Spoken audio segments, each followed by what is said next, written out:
آج کے پولیٹیشنز جو مسلمانوں کو ساتھ رکھنا چاہتے ہیں انہیں آپ کا ووٹ تو چاہیے، لیکن جب آپ کی موب لنچنگ ہوگی تو کوئی نہیں بولے گا۔ وہ ملک بننا ہی نہیں چاہیے تھا۔ اس وقت کے دانشوروں کی سب سے بڑی غلطی ہے وہ، اس وقت غیروں کا مزاج الگ تھا اور آج الگ ہے۔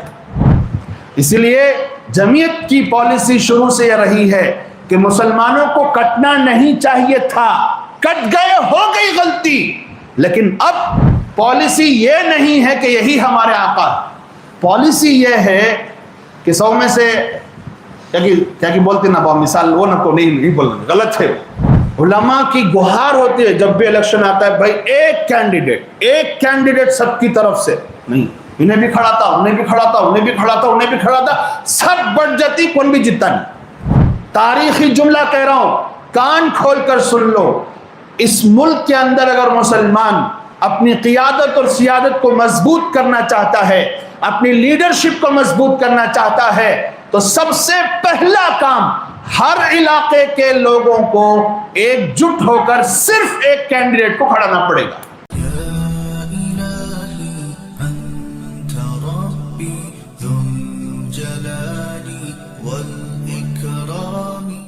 جنگیں کیوں ہوئی؟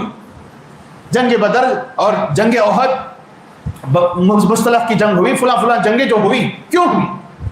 ان کے پاس 3 آپشن ہوتے تھے، سامنے والوں کے پاس 3 آپشن، یا تو اسلام قبول کرو، یا مسلمان نہیں ہونا چاہتے، ٹھیک ہے، یہ ٹھیک ہے کا آپشن کہاں سے آیا؟ لا اکراہ فی الدین، اسلام میں نہیں آنا چاہتے، جزیہ پے کرو، ٹیکس پے کر کے اسلامی کنٹری میں رہو، اور مسلمانوں کے جان مال کی حفاظت سے زیادہ تمہاری حفاظت کی جائے گی، تمہارے حقوق کی حفاظت کی جائے گی، اور تمہیں مذہبی آزادی دی جائے گی۔ جیسے پڑوس ملک میں ایک نمونہ ہے، وہاں بھی غیر قوم ہیں لیکن وہاں پورے اپنے مذہب پر عمل کرتے ہیں، لا بنا ہوا ہے، ان کے کانسٹیٹیوشن میں دفعات ہیں، آرٹیکلز ہیں کہ ان کے ساتھ کوئی چھیڑ چھاڑ نہیں ہوگی، کوئی ان کے اوپر ظلم نہیں کرے گا، کوئی ان کی مذہبی روایتوں کو چھیڑے گا نہیں، چھیڑ چھاڑ نہیں کرے گا، ان کے مذہبی تہواروں میں کوئی خلل نہیں ڈالے گا، آرٹیکلز ہیں، اور اسلامک لا ہے ان کے اعتبار سے، اس لیے فوراً بول رہا ہوں، میرے اعتبار سے تو وہ ملک بننا ہی نہیں چاہیے تھا، وہ ملک بننا ہی نہیں چاہیے تھا۔ اس وقت کے دانشوروں کی سب سے بڑی غلطی ہے وہ، جو آج تک جس کا خامیازہ ہندوستان کا مسلمان آج تک بھگت رہا۔ آپ کو کیا لگتا ہے اگر اس وقت تقسیم کی بات کو ختم کر کے سب مل جل کر اسی ملک میں رہ جاتے تو کیا منظر ہوتا ہے اس ملک کا؟ کتنے % ہوتے؟ بولو بھائی، اب 18-20 بول رہی، کتنے % ہوتے؟ 40% تو ہو جاتے، کوئی داڑھی ٹوپی والا گدی پر بیٹھا ہوتا۔ آج شکوہ ہو رہا ہے کہ جب بھی مسلمانوں پر حالات آتے ہیں کوئی لیڈر نہیں بولتا سوائے اسد الدین اویسی کے۔ شکوہ ہو رہا نہیں ہو رہا ہے، ویڈیوز پہ ویڈیوز بنائے جا رہے ہیں، فلاں پہ فلاں بنائے جا رہے ہیں، لیکن ایک مضبوط ترین آواز ہماری قیادت اور سیادت کی نہیں اٹھتی۔ کیوں؟ کیونکہ ہم نے غیروں پہ بھروسہ کیا۔ اس وقت غیروں کا مزاج الگ تھا اور آج الگ ہے۔ آج کے پولیٹیشنز جو مسلمانوں کو ساتھ رکھنا چاہتے ہیں انہیں آپ کا ووٹ تو چاہیے، لیکن جب آپ کی موب لنچنگ ہوگی تو کوئی نہیں بولے گا۔ انہیں آپ کا ووٹ چاہیے اپنی حکومت بنانے کے لیے، لیکن جب آپ پر ظلم ہوگا تو راہل گاندھی کہاں چھپیں گے، فلاں پارٹی کہاں چھپی ہے، کس پلنگ کے نیچے بیٹھے ہیں، کوئی کچھ نہیں بولے گا۔ دیکھ لو آپ، شروع سے لے کر آخر تک مسلمانوں کے ساتھ یہی ہوا ہے، یہی ہوتا رہے گا جب تک کہ مسلمانوں کی اپنی قیادت ابھر کر سامنے نہیں آئے، اور یہ ہونے نہیں دیا جائے گا، یہ بھی لکھ لو۔ مسلمانوں کی قیادت کو ابھرنے نہیں دیا جائے گا، کوئی ان کا ایک لیڈر ابھر کر سامنے نہیں آ سکتا، جو آنے کی کوشش کرے گا اس کی جڑیں اور اس کی پتے کہاں کاٹنا ہے ان کو اچھی طرح معلوم۔ تو اس لیے جمعیت کی پالیسی یہ ہے کہ جب بات یہ ہے کہ کسی مسلم قیادت کو اس ملک میں پنپنے نہیں دیا جائے گا، اور یہ طے شدہ بات ہے، ہمارے نعروں سے حکومت نہیں بنے گی اور ہمارے جذبات سے حکومت نہیں بنے گی، یہ بات طے ہے کہ کسی مسلم قیادت کو اس ملک میں پنپنے نہیں دیا جائے گا۔ 2-4 سیٹوں کا نام قیادت نہیں، یاد رکھ لو، 2-4 سیٹوں کا نام سیادت و قیادت نہیں، سیادت و قیادت کے لیے میجورٹی ضروری ہوتی ہے، شاید اور 100 سال لگیں گے۔ اس لیے جمعیت کی پالیسی شروع سے یہ رہی ہے کہ مسلمانوں کو کٹنا نہیں چاہیے تھا، کٹ گئے، ہو گئی غلطی، لیکن اب اس ملک میں اگر ہمارا اسلامی تشخص کو باقی رکھنا ہے، ہماری مساجد اور مدارس کی حفاظت کرنی ہے، ہمیں اپنے دین اور ایمان کے ساتھ زندہ رہنا ہے، تو ہمیں انہی الوؤں میں سے کسی ایک الو کو ساتھ لینا پڑے گا، جو کم از کم کھل کر تمہاری مخالفت نہیں کریں گے. تمہارے حق میں بولتی کہ نہیں بولتی کہ وہ الگ بات، لیکن تمہاری کھل کر کیا نہیں کریں گے. ایک ظاہری دشمن ہے، ایک پوشیدہ دشمن ہے. اب جو ظاہری دشمن ہے وہ دل پر بہت زیادہ اثر کرتا ہے. اب اس کی سیادت و قیادت کو ماننا مسلمانوں کے لیے زہر حلاہل ہے. اس لیے جو دشمن پوشیدہ ہے اسی کو مان لو، بڑے نقصان کے بجائے چھوٹا نقصان برداشت کر لو. یہ ہے پالیسی جمعیت علماء ہند کی. بعض لوگ اشکال کرتے ہیں، اس لیے میں نے یہ پالیسی بتا دی. پالیسی کیا ہے؟ پالیسی یہ نہیں ہے کہ یہی ہمارے آقا. پالیسی یہ ہے کہ 100 میں سے کیا بولتے نا مثال وہ نہ کو نہیں بولتے، غلط ہے. یعنی سب نقصان دینے والے ہی ہیں.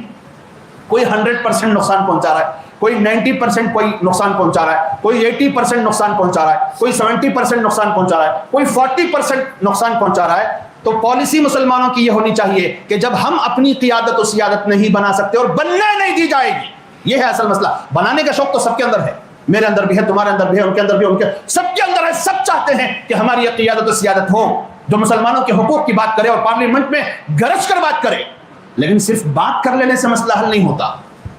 صرف بات کرنے سے مسئلہ حل نہیں ہوتا. مسائل حل ہوں گے اس ملک میں، ڈیموکریٹک ملک میں، اس جمہوری ملک میں میجارٹی پر آنے سے. لیکن وہ آپ کو آنے نہیں دیا. کتنا بھی سیکولر غیر مسلم کیوں نہ ہو، آپ کو میجارٹی پر نہیں آنے دے گا.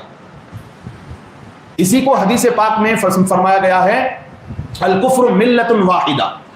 کفر والے ایک دوسرے کو کبھی چھوڑ کر نہیں دیتے، ایمان والے چھوڑ کر دے ڈالتے. علماء کی گہار ہوتی ہے جب بھی الیکشن آتا ہے، بھائی ایک کینڈیڈیٹ سب کی طرف سے نہیں، انہیں بھی کھڑا تھا، انہیں بھی کھڑا تھا، انہیں بھی کھڑا تھا، انہیں بھی کھڑا تھا، سب بڑھ جاتی، کون بھی جیتا نہیں. ہمارے اندر جب تک اتحاد نہیں ہوگا، ہم ایک کینڈیڈیٹ پر جب تک اتفاق نہیں کریں گے، کبھی بھی الیکشن ہونے دو. بات آ گئی ہے تو کہہ رہا ہوں، چاہے وہ الیکشن اس کا ہو، کیا کہتے ہو، کارپوریٹر الیکشن ہو، MLA الیکشن ہو، فلاں ہو، MP ہو، فلاں کچھ بھی ہو، مسلمان ایک علاقے میں صرف ایک کو جب تک نہیں کھڑا کرے گا اور سب مل کر سپورٹ نہیں کریں گے، اس وقت تک اس طرح کے ممالک میں، خاص طور سے ڈیموکریٹک ممالک میں، جمہوری ممالک میں، مسلمانوں کی سیادت و قیادت کا خواب دیکھنا بھی بے شرمی کی بات ہے. لیکن ایسا ہوگا نہیں. اتنا پیسہ انڈیلا جائے گا مسلمانوں پر کہ ان کے نام نہاد لیڈرز ٹکڑیاں لے کر الگ ہو جائیں گے. ایمان بیچ دیں گے. جب ایمان ہی بک گیا تو لوگوں کا سودا کرنا کون سی بڑی بات ہے. شروع سے لے کر آج تک جمعیت علماء کے پلیٹ فارم سے یہ آواز لگائی جا رہی ہے، ہر علاقے میں صرف ایک کینڈیڈیٹ کھڑا کرو، ہر علاقے میں اتفاق کرو، بیٹھو، سر جوڑ کر بیٹھو، کسی ایک کینڈیڈیٹ پر اتفاق کر لو. یہی بہتری کی راہ ہے. لیکن بات سمجھ میں نہیں آتی. کوئی فلاں پارٹی، کوئی فلاں پارٹی، کوئی فلاں پارٹی، کوئی فلاں پارٹی. کس علاقے کے لیے کون سی پارٹی اچھا کام کر سکتی ہے، اتنا بھی مسلمانوں کو اگر شعور نہیں پیدا ہوا سیاست کا، تو پھر اپنے آپ کو سیاسی لوگوں کے ساتھ جوڑے رکھنے کا کیا فائدہ. علاقے کے اعتبار سے نوعیتیں الگ ہوتی ہیں، کیفیتیں الگ ہوتی ہیں، حالات کچھ اور ہوتے ہیں. کہیں یہ پارٹی تو کہیں وہ پارٹی، کہیں یہ کہیں یہ. اپنے اپنے علاقے کے اعتبار سے کون سا کینڈیڈیٹ کارگر ثابت ہو سکتا ہے، کون جیت سکتا ہے، اگر ہم سب مل کر سپورٹ کریں گے تو کون اسمبلی میں جا سکتا ہے، ایوانوں میں جا سکتا ہے، اور کون کا سوچ سکتا ہے. لیکن نہیں بھائی، بٹنے میں بہت زیادہ وشواس، جڑنے سے زیادہ ٹوٹنے اور بٹنے میں. اور یہ قوم جب تک ٹوٹتی بٹتی رہے گی اس ملک کے اندر، یہ تاریخی جملہ کہہ رہا ہوں، تاریخی جملہ کہہ رہا ہوں، کان کھول کر سن لو. اس ملک کے اندر اگر مسلمان اپنی قیادت اور سیادت کو مضبوط کرنا چاہتا ہے، اپنی لیڈرشپ کو مضبوط کرنا چاہتا ہے، تو سب سے پہلا کام ہر علاقے کے لوگوں کو ایک جٹ ہو کر صرف ایک کینڈیڈیٹ کو کھڑانا پڑے گا.